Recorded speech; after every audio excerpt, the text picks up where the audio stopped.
Back to the competition field. Back to the shooting line. Back to archery.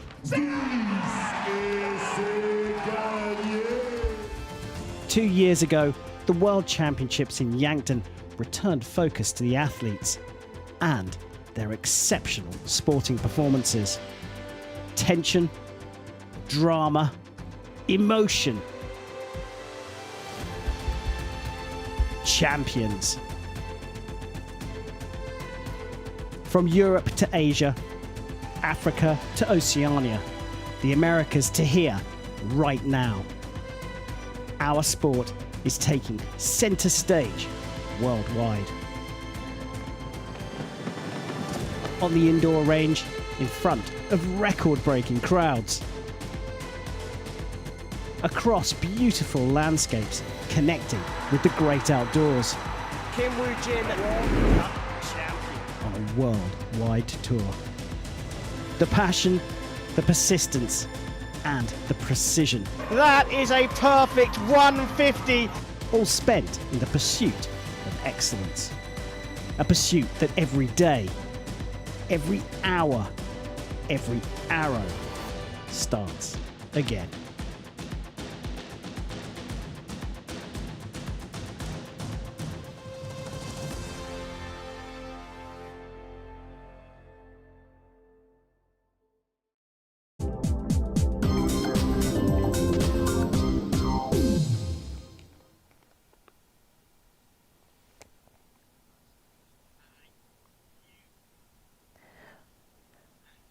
Welcome to the Archery Plus show live from the Hyundai World Championships in Berlin. My name is Rebecca Adams and I'm delighted to be joined by two very special guests, Emil Kusters and Chef Vandenberg. Well, the German capital of Berlin is hosting the 57th World Archery Championships with 10 individual team and mixed team titles at stake. And not only that, but the first quota places for the Paris 2024 Olympic Games are up for grabs as well. So guys, this historic, iconic venue of Berlin, what's it like to shoot there? Well, I for one have shot there, so in my experience, a very nice field, always very good organization, but the field also has some tricks up its sleeve when it comes to weather circumstances, and it's such a large field, so wind definitely plays a factor sometimes. But most of all, it's a very historic field. It has a lot of history from being an Olympic venue, and yeah, it's just a beautiful place to be. And what's it like that, seeing the Olympic rings and all the history that that place holds? What's that like to be there?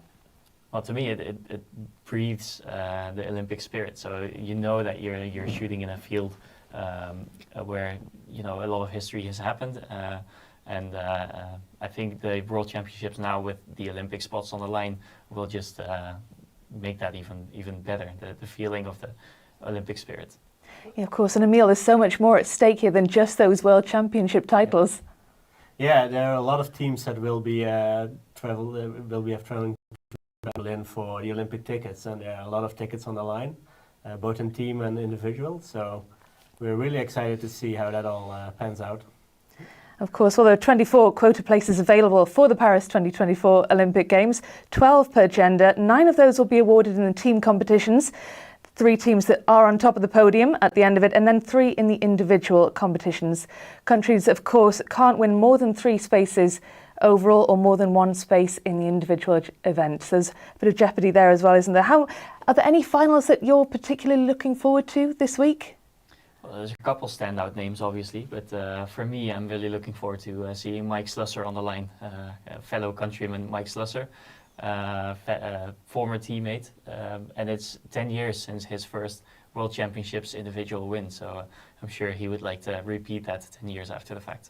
What's it like watching a teammate? Are you, super invested like you would, how is that? What's the feeling you get? It is, when I'm in the commentary booth, it is sometimes quite difficult to stay impartial because you are rooting for the people with the orange shirts on, but I try my best.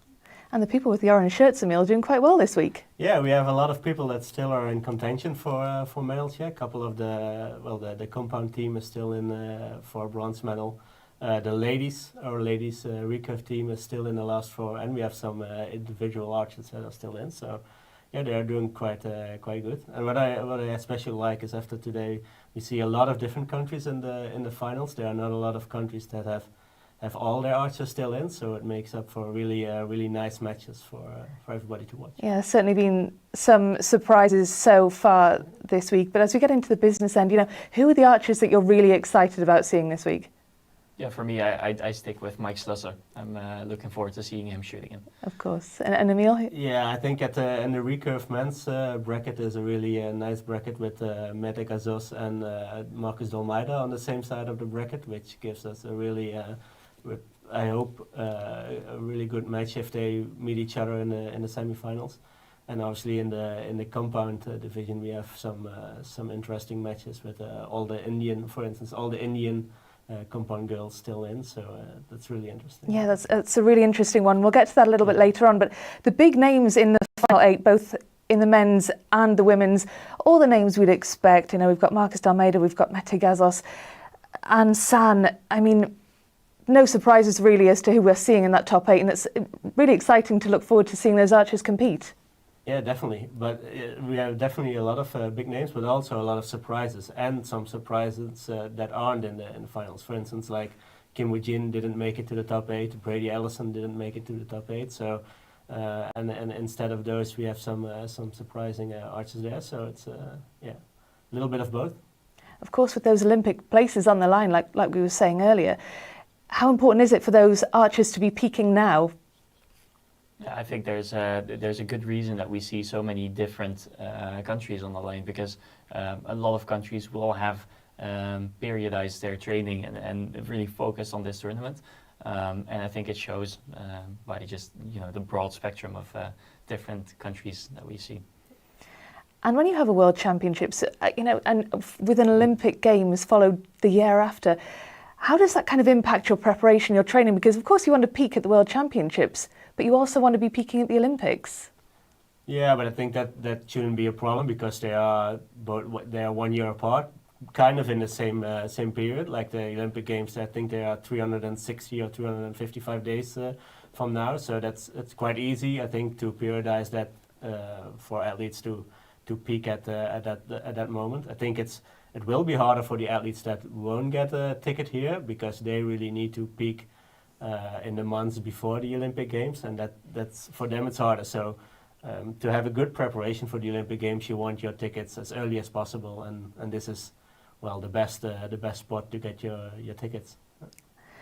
Well, of course, the big shock. You talk about those tickets that you want for the Olympic Games. Well, Korea's women, what happened there? Yeah, well, the team from Indonesia shot more points. Essentially, that's what archery is about. But there were a couple slip-ups in the Korean women's team in the recurve event, and I think it's like I mentioned before, there was a bit of wind that played a factor, I think Indonesia just coped with it a bit better and managed to edge out the Korean team. Emil, what's your assessment of? Yeah, I think for the Koreans, it's mostly a disappointment that they didn't make it into the finals, because the Koreans, they really come obviously they come for the tickets, but also for the finals. Because of the new procedure, where also world ranking comes into play for tickets, I don't think the Korean teams necessarily are very, very disturbed about not making the tickets yet, because they know they can rely on being number 1 in the world rankings. So I think they are mostly very disappointed of not making the medals and being out of contention so soon. Well, if we think about the history of Korean archers, I can't remember the exact stat we were talking about earlier, but it's the first time in 44 years, I think it is, that we won't see them on top of the podium. It's crazy. Well, it's not quite that drastic, I think. I think it's the second time in 44 years that they are off the podium. It's more something like that. But yeah, it's definitely a surprise that they're not up there. Yeah. And of course, you mentioned the tickets for the Olympic Games. You said it shouldn't be a problem because they'll qualify as top team. But in terms of the pride they must feel, they obviously would want to be medaling here. Obviously, yes. I think the Korean program invests the most money in their program worldwide, and we all see the pictures online where they built like the Olympic Stadium for the athletes to practice in in the environment they will be in. And they did that for Tokyo and for Rio, and they probably will do that again, or are doing that for Paris. And they have done it for these World Championships Yeah, as they well. even have done it for the World Championships. So they come best prepared. But you see, like, and we'll get to that later with the weather, that the weather is an equaling factor in that, and that everybody is closer together with when there's some wind, and that these surprises happen. Yeah. And they faced a very strong Indonesian team. You have to give credit to the Indonesian team for just beating them outright. It's not only the Koreans who made the mistakes, but it's definitely Indonesia that took their chance and beat them. Yeah. Of course, and that Indonesian team, how exciting is it going to be to follow their progress now? Yeah, very exciting. It's well, it's always exciting to see an underdog prevail, and in this story, Indonesia was the underdog. But there's a great following in Indonesia for the sport. There's a lot of archery going on there, so I'm sure that not only us but also the people in Indonesia will be very excited to see their team do really well. Of course, and this Korean team again, world number one, very surprising this result, beaten by a very good Indonesian team on the day. You mentioned the weather. Was it just the weather? Is it a case of bad weather plus a very large field that makes it difficult to perform well there? On the field in Berlin, it's quite difficult to gauge how strong the wind is and where it's coming from, because there's just a lack of trees or something else around. You have to gauge the amount of wind just by the flags on the targets and the flags that are like the wind socks on the field. Whereas on a smaller field, you typically have some trees and you can listen to the rustling of the leaves, and so there's a bit more to go from. So I think, it's more difficult to judge the wind. That makes it a bit more unpredictable sometimes, and that's, I think, why we are seeing some more surprises in the final 8, final 4 lineups. But like Emil said before, it's also just Indonesia probably just shot really well and managed to find their moments a bit better than the Korean team. Yeah, and you have to understand that in the team matches they shoot 6 arrow sets against each other. So one slip up, one bad arrow in a set can cost you 2 set points. So it's not Korea ranked by far first, but it's a ranking that consists of 216 arrows or something, and then you have a lot of arrows to make up for a bad shot. But set system, it's 6 arrows, and one slip up, one arrow that lands in the 4, and you lose that critical set, and the momentum changes. So that's of course, that's just the way the matches are. Yeah. But accounting for the bad weather, presumably athletes and the coaches look at that forecast heading into the day and know they need to prepare for those conditions. What do you do as an archer when you see a forecast like that with the wind and the rain? How do you adapt your game and your thinking? Well, the only thing you can really do just by looking at the forecast is bring enough clothes. Make sure you have a spare set of clothes in case you get rained upon, or just make sure you have something that blocks the wind a bit so you don't get cold, because you don't want to cramp up because of cold muscles. But you cannot really look at the forecast and think like, oh, I can adjust my technique in this manner, or I can adjust my sight, or that's something you have to deal with on the spot, on the shooting line. So you cannot really prepare for the weather beforehand except for your equipment. Yeah.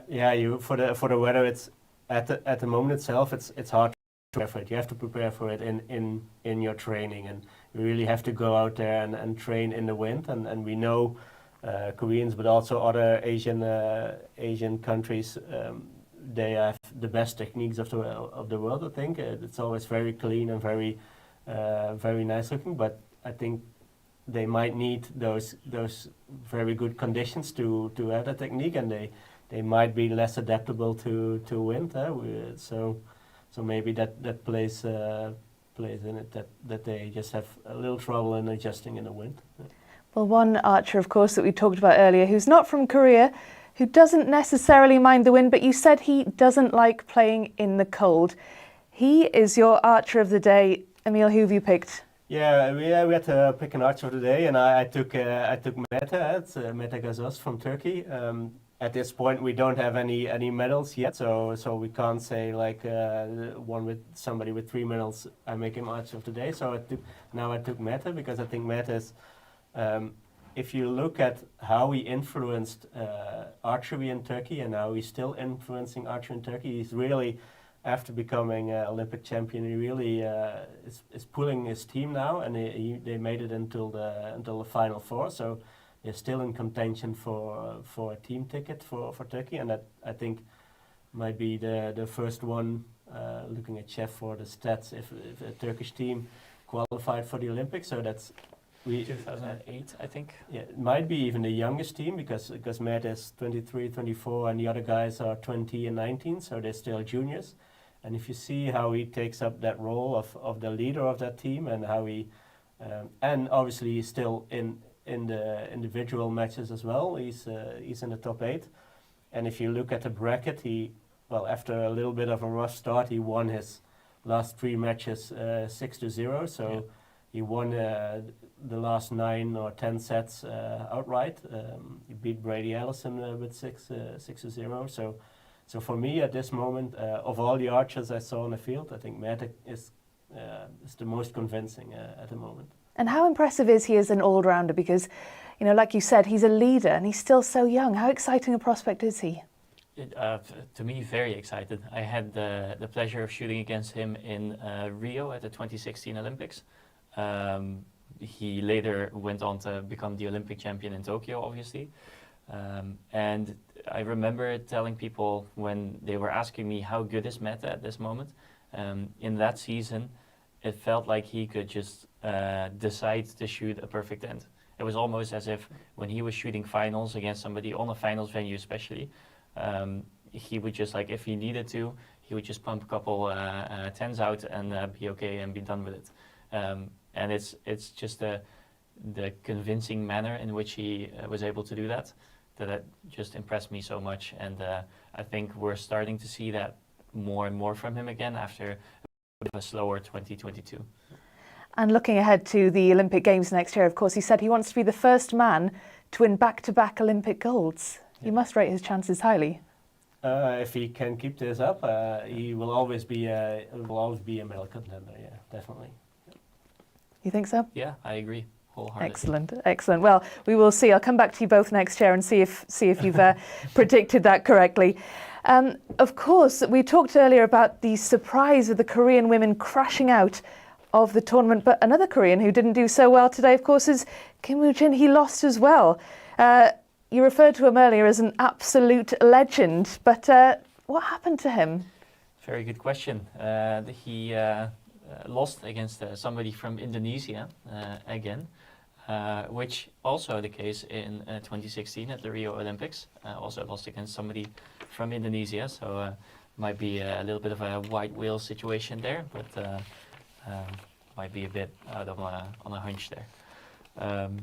Yeah, it's a difficult sport, especially in windy conditions, because the match format is so short.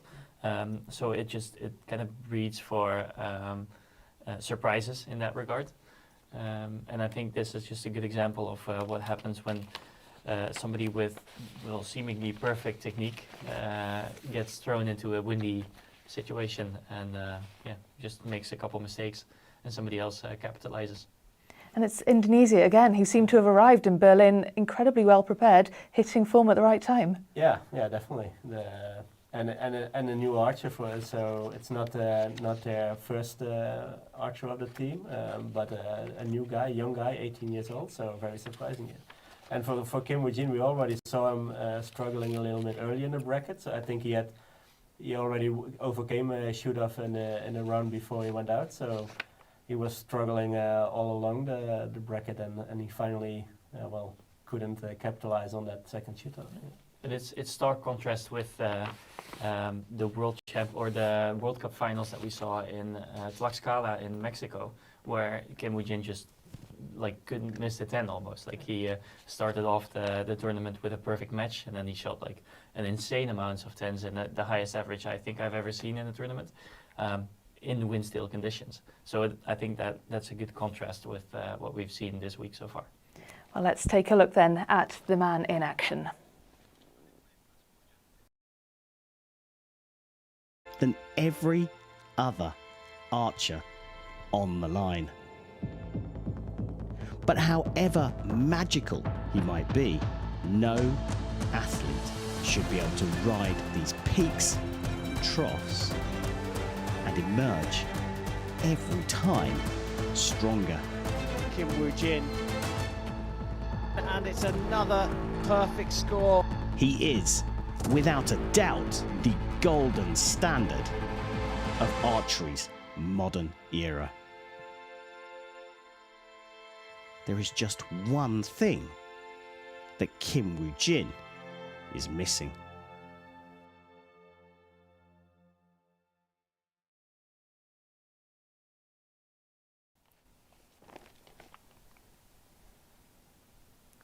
We've spoken a lot about the recurve. We've spoken a lot about the recurve competition in Berlin so far, but let's move on to the men's compound. Denmark versus Poland. That's an interesting one, isn't it? Yeah, it's interesting and also surprising in many ways, because we haven't seen that much of Poland so far this season or in the previous seasons. But it's also cool because Denmark is, returning to the finals venue, and 10 years ago they actually managed to win the World Championships in this division. So it's going to be an interesting match in that regard. Yeah, it will be 10 years on. That's a big ask, is it, do you think, Emil? I don't know. It was 10 years ago in Belgium was kind of the same situation with a lot of wins, so Yep. they seem to prevail in that. They still have a kind of a different setup. So Martin Damsbro is still in the team, but he has two young guys with him, so it's kind of fun to watch them. Yeah, and I think.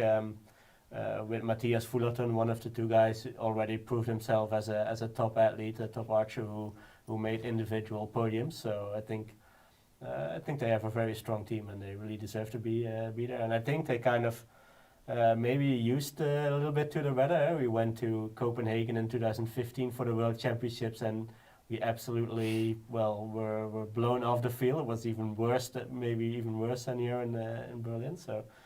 I don't know if Danish people maybe used to a little bit of wind, and so very well deserved, yeah. And Martin Damsbo, he's an archer you know very well, of course. What's it like to face him? Martin is one of the nicest guys on the field. Does that not make it harder though? No, because I don't know if it makes it. At the end, it's just sport, and you want to win, and when you're on the line, you don't want to lose.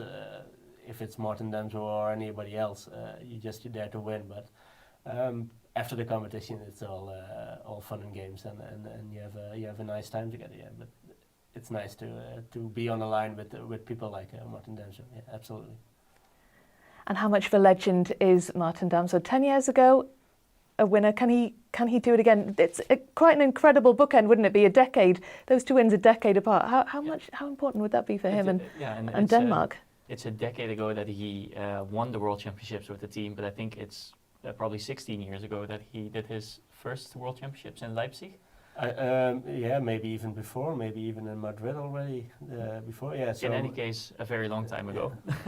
So he's been around for very long, and for as long as I can remember, he's been on, the top end of the field. So it's just a very impressive run that he has been making, and it's cool to see him back on the finals venue. And he's someone you know really well, of course. You showed us that picture earlier of you on the podium, Martin on the other end of the podium, and you both looked, about 12 years old? Yeah, I think we were I was very short for my age, so I think we were 14, but I think it was a picture of 2001 where we both shared a podium in Czechoslovakia, Czech Republic.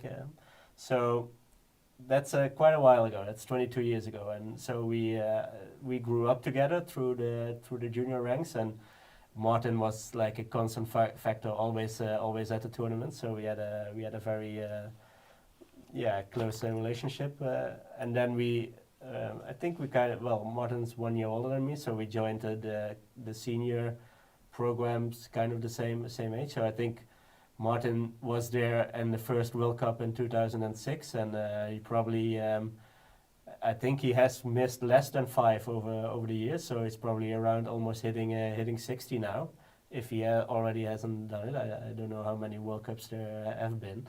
So yeah, he's been around all the time, and he had a lot of individual medals as well. He's obviously a World Cup final winner. He medaled at World Cup, so always a constant factor. Yeah. How important is that experience for the rest of the team? If you've got youngsters in the team, how much of an inspiration is it to have someone like him around, but also somebody who's just a bit older as well, who's seen it all really? Yeah, Does that help? Denmark has always had somebody with a lot of experience on the team. If you look at, you've had Torben Johannesson, you had Patrick Lauwersen, Martin Damsbo, I'm missing someone, Baldur. Yeah. That was the name I was looking for. And then it kind of like they are passing on the torch to Stefan Hansen. And then now you can see that Matthias Fullerton is kind of like on the uprise. So in Denmark, they've always had somebody doing very well at the international circuit. And I think as long as the youth has somebody to look up to and to think like, oh, I also want to shoot at that level, I think that really helps in the development of talent. But that's actually your expertise. Somebody who's really open to sharing his knowledge. He has an archery store himself, and he's putting a lot of time in it to help his compatriots to perform better. So I think as a young archer, you can't wish for anything more than having somebody in your team like Martin Damsbo. Yeah. And what's the secret to his longevity, do you think? I think he still enjoys it. Yeah. I think that's the biggest. Well, I don't know if it's a secret because you can read it off his face, but I think the only way you can last as long as Martin Damsbo has is to still just enjoy it and enjoy every arrow you shoot, or at least most of them, because obviously you cannot enjoy all of your training arrows. Sometimes you'll have to train when you don't feel like it, but I think that's what sets him apart from the people who don't quite make it as long, such as myself. And let's talk about the Polish team then, Denmark's opponents. Yeah, for that very one. surprising. A strong Polish team, but because not only are they shooting for goal with the team, but 2 of the 3 are still in the top 8. So also individually, they are scoring very well. So very surprising, this tournament. We haven't seen them on this high at before. So yeah. And how do you approach a match like that when you're quite surprised to see that type of opponent? You'd expect to see a different team competing against you. How do you approach that? I think as a experienced Danish team, you hope that your experience will pay out on the finals venue, because from a big field, a little bit anonymously on the field with all the other teams, you're placed in a finals venue with big stands around you, a lot of people around you, hopefully. And I don't know how that will affect the Polish archers who have never been in that situation before. And obviously with Fullerton and with Damsbo, they know how those situations are, and you hope that experience pays off. So that will give you a small edge on your opponents. Well, and I think it was Antalya when it wasn't Martin Damsbo, but it was Stefan Hansen in the team lineup. We could also see that Ture, he was also shooting really well in that finals venue in the team setting. So I think Denmark has a really good lineup to go by. But you have often told me, being my coach for some years, being the underdog, you can pretty much only win because you're expected to lose. So if that happens, no worries. If you win, you kind of work your way up to the winning position. So there's only, like, Poland has a really good position to be in as well, being the underdog. So as an underdog, I guess you have more freedom, you can take more risks. Yeah. There's no pressure, really, is what you're saying. As far as taking risks goes in archery, because there's only one objective, and it's to hit the middle. There's not really any tactics, but yeah, I think in some regard, just mentally, it's more free to be the underdog in that situation. Yeah, I think for the Polish team, it's really good that they don't have to shoot the semifinals anymore, like we see for the recurve teams. They know they will walk away with a medal, and for them, they will definitely not be losing gold, but they will be winning silver. Like Chef said, they are the underdog. So for them, it's only only to win more and not to lose anything. If they would have to start with the semi-finals with the possible chance of becoming fourth, there's more pressure because nobody wants to come fourth. But for them, it's like Chef said, gives them maybe a little bit more freedom to just go out there and show everybody what they got. Indeed, well, that's certainly one to look forward to, as is Colombia's mixed team. That's an interesting prospect, isn't it? No, Sarah Lopez. No, it's going to be an interesting one as well.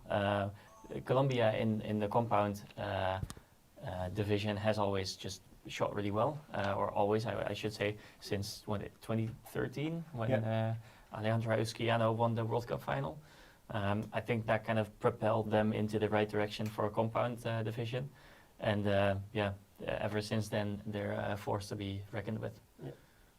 Shooting for 2 medals, I think Sarah Lopez also shooting for bronze with the ladies team. So unfortunately not in the mix anymore individually, but Colombia is producing a lot of great compound talent as well. So looking forward to that mixed team match. Yeah. And when an archer isn't in the mix individually, I suppose does that give them more focus on the team and think, right, I really have to do a good job here because this is my chance? Yeah, usually the team finals are before the individual finals, so it's I don't think that plays a factor. If you are there, you're not going into the team finals with the idea, oh, I have individual finals later or day after, so I don't. Yeah, doesn't bother me that much how we do this match. So you always want to win. So I think that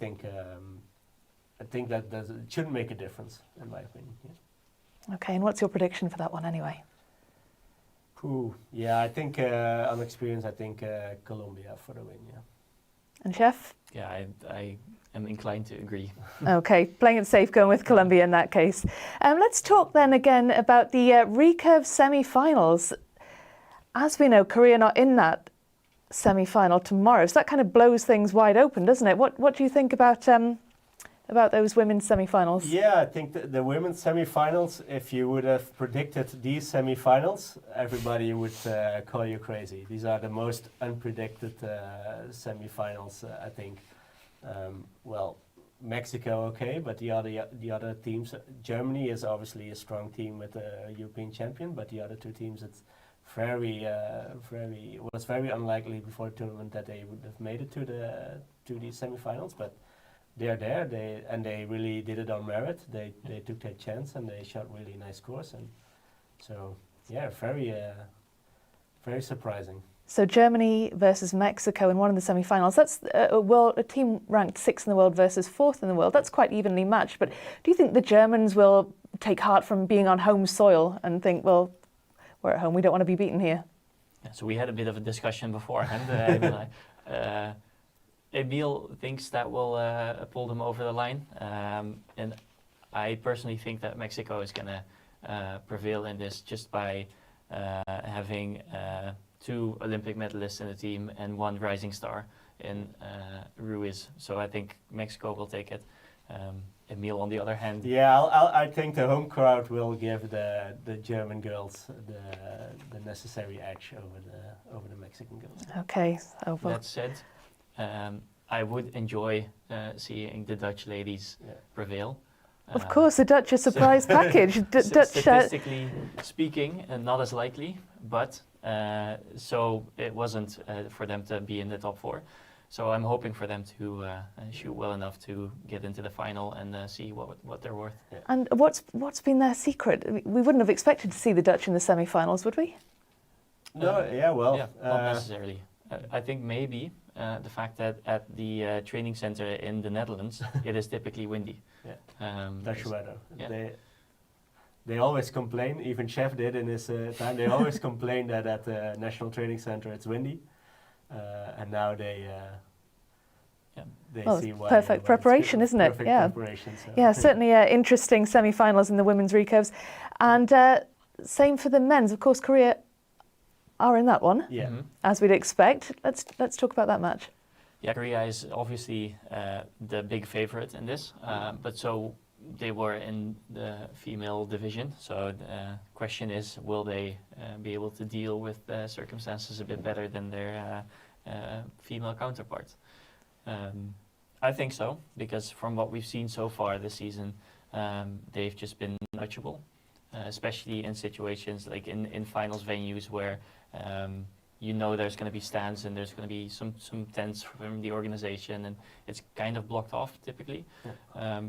I think that's really going to aid the Korean team into shooting really, really high scores that are very difficult to obtain by other countries. Yeah, yeah, but never rule the Italians out, because the Italian teams always they are fighters, so they're really competition athletes who, when necessary, they will shoot that 10 to win that set, or to just tie that set. Yeah. But if the Korean machine is at full force and they're starting to shoot 58, 59, or even 60-point sets, then no team will beat them. And we have seen that they even did it in the Olympic final. I think we know that they can do that, and they're probably the only team that can do that consistently. So not just have a 58 or 59 somewhere, but just shoot one after the other. Yeah.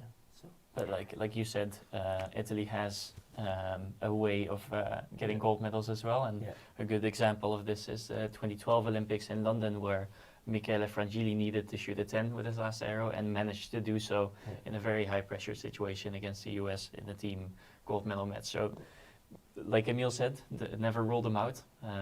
Unless they're up against Indonesia, maybe. That's a very, very good quote. Yeah. And the other semi-final, Japan and Turkey. It's perhaps surprising to see the Japanese in the semi-finals. Yes, but also no. Japan won the bronze medal in Tokyo. I was quite close to the action there. I was on the other end I was on the receiving end of that match. So Japan has a very strong team as well, and they just have a couple shooters with a lot of experience and merit by now that know how to shoot a team round, and also in difficult conditions. And anything Olympic related, Japan seemed to do well. Yeah, they have Takaharu Furukawa, who's a multiple Olympic medalist. So they have a lot of experience shooting against a young Turkey team. So we'll see. Yeah, exciting. Of course, your archer of the day, Mete Gazos, is part of that young Turkey team. Hope he will be another archer of the day tomorrow. Yeah. Oh, we will see. We will see. Certainly a lot to look forward to in the recurve semi-finals. Just in terms of individuals then who are in action tomorrow, who are we looking out for? There's many to choose from. We still have 8 archers in every discipline. One name that springs to mind is Marcus D'Almeida, just the #1 in the world right now. He has had a very good season, showing himself on the World Cup circuit. And like Emil said before, just missed out on the World Championships 2 years ago, and he'll be looking for redemption here. And who are you especially looking forward to seeing, Emil? Yeah, well, I'm quite interested in who will win the Indian battle with the compound ladies, where we have Venom, who medaled twice at the previous 2 World Championships, bronze and silver. So looking for gold. Maybe if she wins and Swami wins as well, shooting at Swami in the semi-finals. It's a really exciting group of Indian women, isn't it, in the compound category? Yeah, they're very strong. They have a very strong team still in with the team, and all 3 athletes, all 3 archers are also individually. So really building a nice compound program there under the guidance of Sergio Pagni, the Italian multiple World Cup medalist. So yeah, they're doing great, and you see it works, shooting very great. So I'm excited to see if one of them is able to win the gold medal. But on the other hand, if so, they would need to eliminate Sanne de Laat, who's obviously I'm rooting for even more because she's Dutch. Of course. I'm supposed to be impartial here, but yeah, never mind. Well, plenty to look forward to as we get into the tail end of the Hyundai World Archery Championships. Very many thanks for joining us, and thanks to Chef Vandenberg and Emil Custers for their insight into the tournament. And we hope to see you at the same time tomorrow.